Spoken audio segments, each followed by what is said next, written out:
Hello and welcome to Talk of the Town. I am Lisa Dascoli, here again in December and with my wonderful co-host Richard Skipper. How are you, dear? Happy summer, everybody. Yeah, it practically is here in New Jersey. I've not taken my winter coat out of the closet yet. Well, it's funny. I saw in the paper today that a lot of people are planning barbecues for Christmas this Oh, year. wonderful idea. And I want to find some Christmas shorts. So if you can find any anywhere, let me know. Okay, well, I bet you that somebody in the department store world will come up with such a thing. We were supposed to do this show 2 weeks ago, but unfortunately, I had to go to a wake. I wanted to pay respects to Kay Nest, who was one of the founding people of the Fort Lee Film Commission, and she was a beautiful and wonderful woman. Lived a very full life. She was 90 years old. God bless her. Yes, God bless her. And she was just a lovely person, a very just charismatic person, and I was so lucky to have met her. So to those of you that I had to cancel on the last minute, and I do apologize for that, but it was something that just had to be. I had to pay my respects. So and to the Fort Lee Film Commission also, I wanted to show the respect there. Yeah. So thank you. But thank you for joining us again. Now, my friend, what have you been up to in this busy holiday Oh, my season? God. Well, as you know, I had a big Hollywood, listen to me, holiday bash. It was like a Hollywood bash. It was. I mean, on Saturday night. So Yes. that was a lot of fun. We go Christmas caroling in our neighborhood, which is always a fun thing to do. Yes. And the neighbors appreciate it. They really do. And the neighbors appreciate it. And I like to think of it as an old-fashioned Christmas. Yes. And a throwback to what it was like for me, like when I was a kid. Mm-hmm. So, and I live in an area where we can do that, thank God. But I've been very, very busy with Julie Budd, who we're going to hear in a few moments. Yes. Julie Budd has a show that she's been performing everywhere called Remembering Mr. Sinatra. For those of you who are not living under a rock, you know that this has been Frank Sinatra's 100th birthday. And so I've been involved with concerts with Frank Sinatra, with Julie Budd, with Jerry Costanzo, who I hope that we can fit in on the show a little later as well. Yes. And last night I was at a concert called The Many Sounds of Christmas. Tomorrow night I'm going to be with Therese Janecko at the Iridium. And I will collapse in January at some point. Now, anybody who wants to follow up on any of these things that you're doing, your Facebook page is Richard Skipper Celebrates. That's correct. And your blog is Richard Skipper Celebrates. is as well. Okay. I like to think of myself as the antidote to TMZ.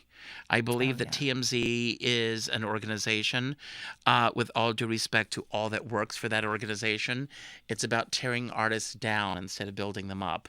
And I am all about celebrating the artists that I work with. And I think that we've gotten away from that somehow in our snarky society that we live in now. I absolutely agree with you. And we're going to talk in a little bit after we bring our special guest in about going into 2016 with a positive attitude and looking for positive things out there. I've always been very passionate about that, finding the positive things and focusing on those Well, I would things. like to send out a challenge to everyone. We'll talk about this a little later on, but I'd like to send a challenge out to everyone to only on Facebook to only post positive things.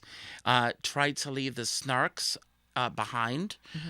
There's a lot of that. And my New Year's resolution is to eliminate those people from Facebook because I do not want it showing up in my feed. I don't want any part of it. I want to celebrate. Celebrate. And that's the whole theme of this evening, and how perfect to do it right in the holiday season. So, yes, that's definitely the direction that we are taking this show into. Our guest this evening, I'm very excited to talk to this lady. I met her through Facebook, of all things, believe it or not. And I was most intrigued because she had left a comment, and her group is called Volunteer Theater Actors Association. And you know that my dedication towards local theater and promoting local theater, and just bringing up its reputation, because there's such a negative connotation with the word community theater. That's right. And I don't know why, because some very fine and talented people out there. And there are people that come from community theater who become very snooty about community theater. Yes. We all began in community theater. Yes, Most we of us did. did. Yes, we did. And it can take you places, such as the young lady who was just on The Wiz on television. That's correct. She was working at Cranford. Shanice Williams? Yes. Is that her name? Yes. Shanice? I think And so. she worked in with the Cranford Players. So Did you ever see her perform prior to The Wiz? I did not, but a very good friend of mine worked with her. I believe he said he did The Music Man with her, and so that was a big thrill to have somebody of that who's made it to that level so far. So without further ado, I would like to introduce Lisa Bertrand from Volunteer Theater Actors Association. Hi, Lisa. How are you tonight? Hi. Great. Good evening. Thanks for having me on the show. Oh, thank you for being part of this. So tell me about Volunteer Theater Actors. So it's a wonderful organization. We're a nonprofit. We're based on Long Island. And basically, we're devoted to assisting community theater actors as well as the theaters. So I like to say we're the community theater response to or equivalent of Actors Equity. So we make sure that there are certain standards in place for our actors when they do shows at community theaters. We like to make sure, for example, that rehearsals end before 11 p.m., that there's water available, that there are certainly bathrooms available, because a lot of our actors, as you know, some of them work in, situations and environments that are could be kept to a higher standard. So we're here to make sure that there is that standard. Can I ask a question? Hello, how are you this evening? Lisa, this is How am I? Richard. I have a question for you. How are you able to maintain those standards when you don't have a union behind you? Well, we're a nonprofit organization, and we've partnered with 11 theaters so far. And those theaters are certainly aware of the standards that we have, and they've agreed to adhere to them. And when they do, and we monitor them, they are part of our organization. For short, it's the VTAA. And then they can use our logo on their website and promotional materials, saying that we adhere to these standards, and we're letting all of our actors and the community know about that. Now, you said that you're situated or you're located in Long Island. Do you branch out to other areas such as Nutley, New Jersey, and Manhattan, and there are community theaters everywhere? Or do you... We're absolutely looking to expand. We do have a theater partner in northern New Jersey, Dragonfly Multicultural Center. You may be familiar. We also have a theater as far away as England and also Louisiana. So we're spreading. Oh, that's good. And that's our mission tonight, is to help you spread the word a bit. As Richard, as we were saying, there's a lot of community theaters. There's a lot of local theaters, and some of them are very, very good, and some of them they could learn a few lessons here and there. And yes, and so how did this come to be? How did you start this organization? It's very interesting, actually. When I was little, like a lot of us, I did a lot of theater. I took every jazz class that I could, every tap class. And then along the way, I started focusing on education. I went to law school, as I think I mentioned to you. I have a master's in education, but something was always missing. That creative outlet was always missing. So I got back into theater. And then when I did my community theater production, I was like, whoa, this is a great experience. Lisa, we're breaking up. Can you hear us? Can you hear us? Can you hear me clearly? Now we can hear you clearly, yeah. Okay. So I was saying that after pursuing law school and graduate school, I was missing that creative outlet. And so I had to get back into acting and theater.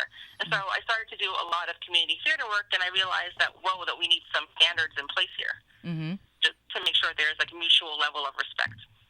Well, and so that's how it got started.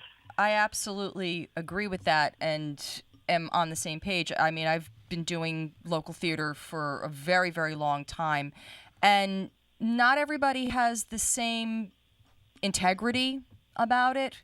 Is that That's the word. Integrity. That's the right word. But I have Yeah. a good question. You said that you have a background in law. Do you work with contracts with the theaters that you operate under so that people are working under a contractual situation? Or, again, how do you enforce all of this? Yeah, no, there's no contract. It's mutual agreement. If all the theaters that we work with have been abiding by all the VTAA rules and regulations, and if they don't, and we haven't had the situation, the actors know that they can come to us and let us know that there's been a problem, and we can mediate on their behalf. Now, how do you go about, just as a for instance, if you have an actor come to you and say, listen, I'm doing this show, they're being quite abusive in a number of ways. They're keeping us for rehearsals until all hours and nothing is getting done and the director is a hot mess. How do you approach the situation to rectify it for the actor? Well, we can certainly work with the theater owner and the director and just explain to them what the standards are and what the guidelines are. Now, obviously, we have more weight with our theaters who are members of the BTAA, and that's why we encourage theaters to join us, because we do work for the actors, but we also work for the theaters as well. We help the theaters with promotions and advertising. We were able to get back for free, so there are incentives for the theaters to join us, and as they join us, we let them know about the rights and responsibilities that they have to the actors. Now, before I forget, because this is really important, how does a theater group get in touch with you? How can we learn more about your organization? Yeah, you can certainly send me an email directly. My email address is lisa@volunteertheater.org, and it's theater with an R-E, as we all like, right? Yes, and then as I call it the right way. Exactly. And then our website is volunteertheater.org. Okay. Because I would love to see this start to spread out into New Jersey and specifically my neck of the woods. Yeah, that would be wonderful. Yes. And what else how else can we support you other than, finding out the email and, how can we support your organization? Yeah, I mean, you can certainly become a member if you're involved with community theater. It's only $9 to join, and it's tax deductible. So it's a win-win. So you join, and it's virtually nothing. It's not an annual fee. It's a one-time fee. And you get access to all these amazing organizations that we partner with, like TDF, for example, and Broadway Dance Center, for example. And if for some reason you don't want to support our organization, please support your local community theater and go see the shows, because we work so hard. Go see live theater. Yes, support community theater. Well, I've always been very vocal about that, and that's, talk to me for 5 minutes, and that's what I'm all about. And, well, when I saw your organization on Facebook, I was very intrigued because, I personally had a situation where I was supposed to be in a production, and it was not ready for the stage. Let's put it that way. It was not ready for the stage, and unfortunately, Or prime time. or anything. And the producer/writer was a little too involved in the situation, and it turned into just it was a disaster, for lack of a better word. It's horrible. I wish you had. Well, I wish I had known you then. Learning about us, but I wish we had been in contact then. I certainly could have helped. Yes. So see, this is why when I saw you on Facebook, I said I would like to know more about this. This is exactly what is needed out there, because I'm not alone in my experience. So many of us have what seems to be a promising new production, and it sounds really good on paper, and then you get involved with it and you start to see all of the people. A lot of them just don't I'll put it this way, they don't have the theatrical sense behind them. And the funny thing is, the theaters that we work with are very happy to receive feedback. They want to know what they're doing well, and they want to know what they need to improve on. That's great. That's really wonderful. Yeah. And I also just want to say that community theater gets a bad rap, but we have some amazing productions. If you ever come out this way and you can see a Theater 3 production in Port Jefferson, you'll be blown away. It's Broadway quality. Well, the bottom line is good actors are good actors. Yes. Right. Regardless of whether they appear. But Yes. if you're a good actor, you've got the right training, I want to be entertained by you. But you also need the support of a good theater and a good director. Yes. So we can only do so much on our own. Absolutely. So a very dear friend of mine who was he was a scenic painter for Broadway, and he would always say to me, I learned so much from this gentleman, and he would say to me that the actual definition of the word amateur comes from the French amateur, for the love of, and you're doing it for the love of.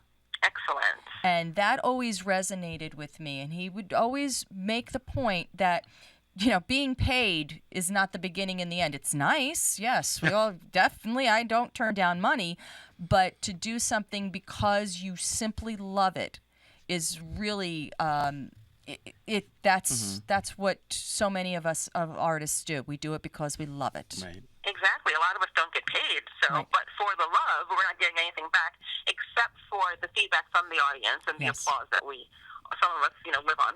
Very much so. Very much Yeah. so. So Lisa, again, tell us your email address. Lisa, Lis as in Sam A, at volunteertheater with an RE.org. And the website again and Facebook page. Very easy. Volunteertheater.org is the website. Very good. And I would love for you to come out and see the next production that I'm going to be directing, which will be this coming May. Awesome. It's out here in New Jersey, so it'll be a trek. So I'm just going to tell you now, it's going to be a trek. But I would be very honored if you would come out to Maplewood and see my production of A Funny Thing Happened on the Way to the Forum.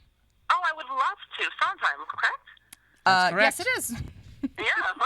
Comedy tonight. Absolutely. Well, thank you so much for taking the time out of your evening and letting me interview you and being on my podcast. Oh, thank you so much. It's been a joy. Well, Lisa, we will be in touch, and don't forget to tell everybody about the podcast, because I'm kind of doing what you're doing. I'm advocating for local artists. Absolutely. We have to work together. We will. Happy holidays, and here's to a successful 2016. Thank you. To you too. Thank you. Bye-bye. Bye. Oh, that was nice. Oh, it was lovely. And I was so thrilled to talk with her when I saw her on Facebook, and I, shot her off a message, and I said, I'd love to learn more about your organization. And she was very gracious and very kind, and, wrote me back. And then we spoke, and I invited her on the podcast, and that's how this all came to be. I just think that her organization is really important, and something that the local actor does need, because a lot of times they don't know where to turn. They don't know what's right, what's not right. So, It's true. yes. Now, I know we're going to have some musical selections. So tonight, and I appreciate you giving me the platform to do this, we're going to celebrate some of the people that I've worked with this year. Yes, it's all about celebrating. And we're going to start with Julie Budd, who is a phenomenal entertainer. Yes. Who, at the age of 12, was discovered by Merv Griffin. And she did a lot of TV shows and everything. When she was 16, she was asked personally by Frank Sinatra to appear with her at Caesars in Las Vegas.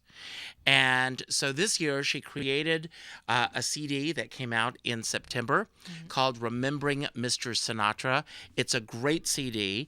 And our first selection tonight, and I'm going to run to the next room to get it going while you talk a little bit about Julie. Absolutely. But it's The Best Is Yet to Come, which I think is a great way of looking into the new year. Well, yes, that's our whole theme this evening, is preparing for 2016 and keeping positive thoughts in our head and positive words in our mouth. And here she is. Julie.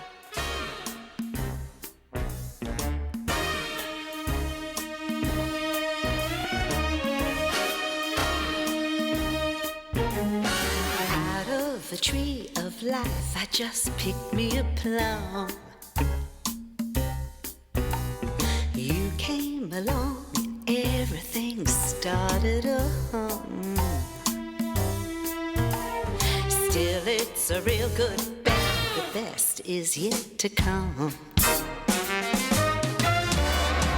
The best is yet to come, and babe, won't it be fine? You think you've seen the sun, but babe, you ain't seen it shine. Wait till the warm-up's underway. Wait till our lips have met, and wait till you see that sunshine day. You ain't seen nothing yet. The best is yet to come, and babe, won't it be fine? The best is yet to come, come the day you're mine. Come the day you're mine. I'm gonna teach you to fly. We've only tasted the wine. We're gonna drain that cup dry. Wait till your charms are right for these arms to surround. You think you've flown before, but baby, you ain't left the ground. Wait till you're locked in my embrace. Wait till I draw you near. Wait till you see that sunshine place. Ain't nothing like it here. The best is yet to come, and babe, won't it be fine? The best is yet to come the day you're mine. Come the day you're mine. Ooh, the day you're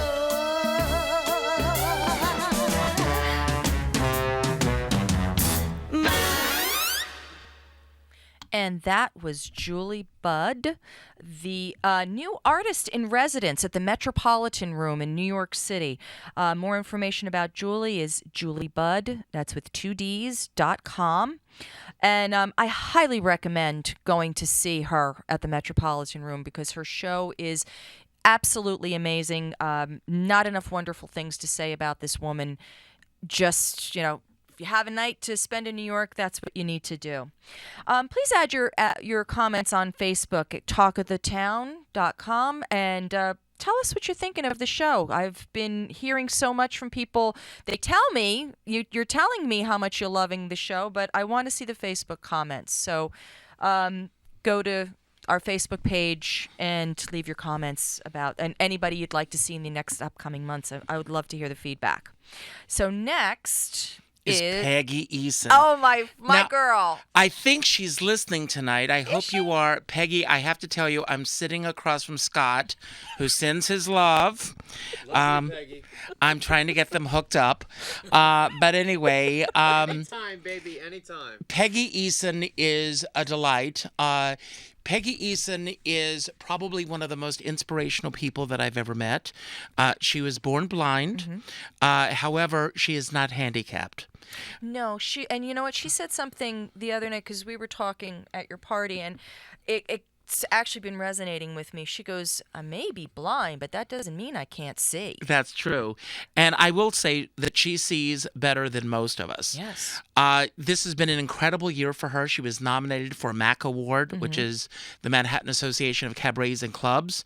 I am going to be appearing, I hope you can come to this, on February 14th at the Helen Hayes Hospital in West Haverstraw. Okay. I am going to be performing my show, Richard Skipper Celebrates.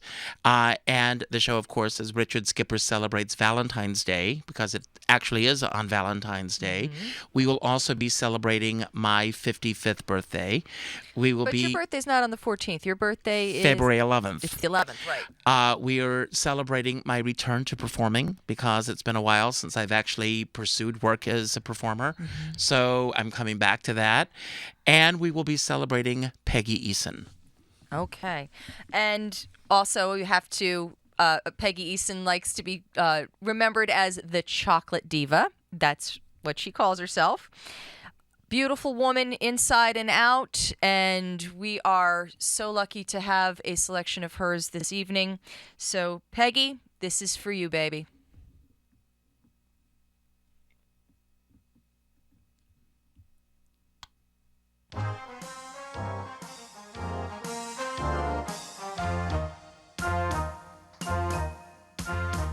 Give me a song and I'm ready to sing. That's when I'm strong because singing's my thing.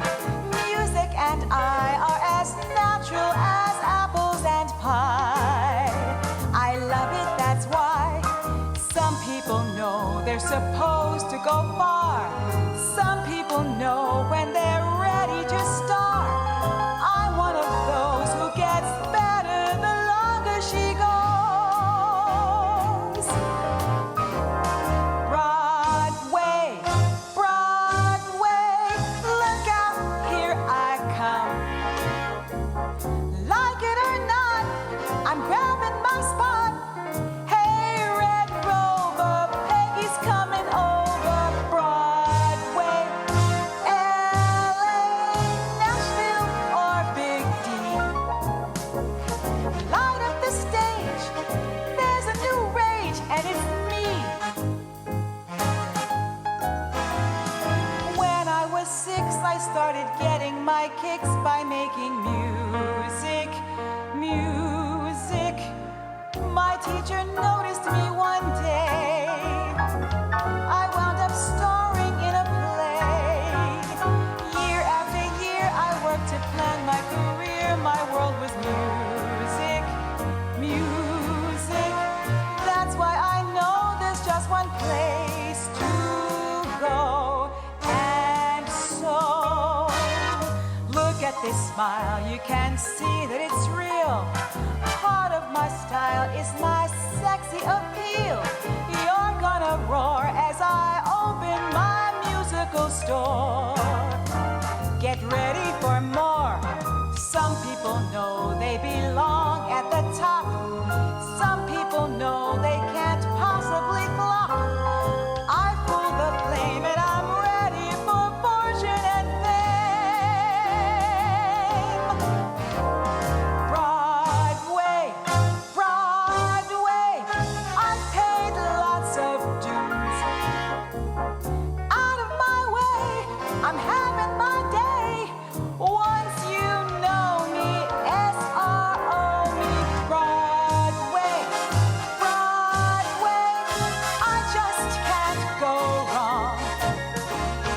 As of right now, I'll show you how with a song.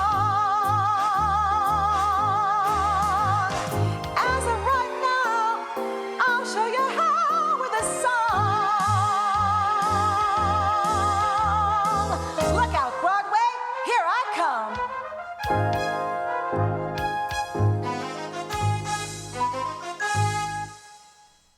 And that was Peggy Eason, our chocolate diva. And I love her voice. It is so amazing. Now, next, and in case you haven't figured out, we're doing sort of a recap of this past year, the different guests that we've had on and who have come to just bring their talent to my show and just kind of give us an opportunity to see them and see what they're doing, and then to hopefully introduce them into the audience. Our next number is going to be by Jerry Costanzo, who was on our show back over the winter. And Jerry just finished a production of Sinatra Inspired, and he does the American Songbook. And that was at the Iridium. And he's going to be back at the Iridium in May, this coming May in 2016. And I'm not sure what number Richard has picked out for us to listen to, but whichever one it is, it will be wonderful because Jerry is an amazing singer and has a wonderful voice. And without further ado, Jerry Costanzo. East of the sun and west of the moon, we'll build a dream house of love, dear, near to the sun and the day, close to the moon at night. We're living a lovely way, dear, living on love in the pale moonlight. Just you and I, forever and a day. Love will not die, no, we'll keep it that way. Up among the stars you'll find a harmony of life to a lovely tune, east of the sun and west of the moon, dear. East of the sun and west of the moon.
Just you and I, forever and a day.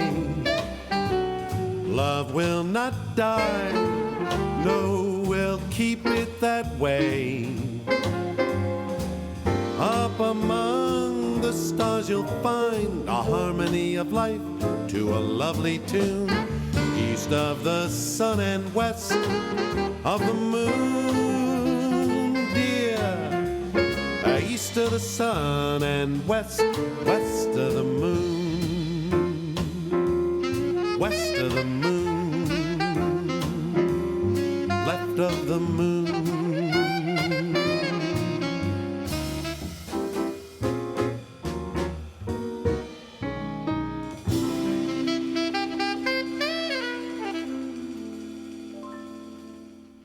Now tell me that wasn't gorgeous. That's beautiful. Thank you, Jerry. We love you. Oh, we do. I said to Jerry when he was here, I said, your music needs a nice bottle of red wine and a beautiful fireplace. That's the whole picture right there. That's A right. bottle of Jack Daniels. That's true. That's true. Now, as we're closing out our evening, and it's our time is almost over already. The year has come to a close. I'm so glad we had this time Yeah. together. But it's been an incredible year. Personally, it's been difficult, but at the same time, it's, there's been something good that's come out of every tough situation. And looking forward to 2016. I know you are. It's a sweet 16. Yes, sir. Yes, sir. Our next show is going to be January 12th. We're going to have a very special guest that I can't say yet who that will be, but just keep listening and keep looking at the Facebook page. Please leave your comments on the Facebook page. It's Talk of the Town. Especially during the show, that we can see them, yes, and we can respond. And we should set up a Twitter account for next year. You know, that's a great idea. That's so another people can goal. just tweet their messages to us. I think we're going to get on that. I like that idea very And much. I have to tell you, today I got a phone call from Steve Harvey. And he called you me to did tell not. me that I had won the lottery. And then he said, wait a minute, I need to call you back. It was a mistake. He had the wrong number. Oh, Richard. Too soon, too soon. I wonder if it was a publicity stunt. I really do. No, I don't think so, because the horror on those girls' faces, that was just... How do you do that? How do you give someone a crown and then say, sorry, we I made a mistake? Well, That was- the whole thing with Steve Harvey is that he's a great comedian, great guy, but the thing is he's trying to be on and funny all the time, and you could always see it even on the Family Feud. I have nothing against him. He's a funny guy. I but am going to say the something. wheels are always turning with him. And this is my advice to anyone who is interested in emceeing or hosting a show. It's not about you. Yeah. And the audience is there. Carol Channing, to drop a name, once said to me, and I recently hosted the Legacy Awards for Dancers Over 40, and I actually said this at the beginning of the evening. Carol Channing once said to me that the worst audiences in the world are benefit audiences and audiences at award shows, because they're not there to see you. They're there to see each other and to be seen. So your job is to be a facilitator and to keep things moving as much as possible.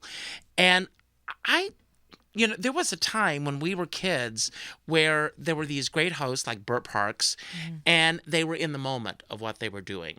And nowadays, there's this need to constantly be on.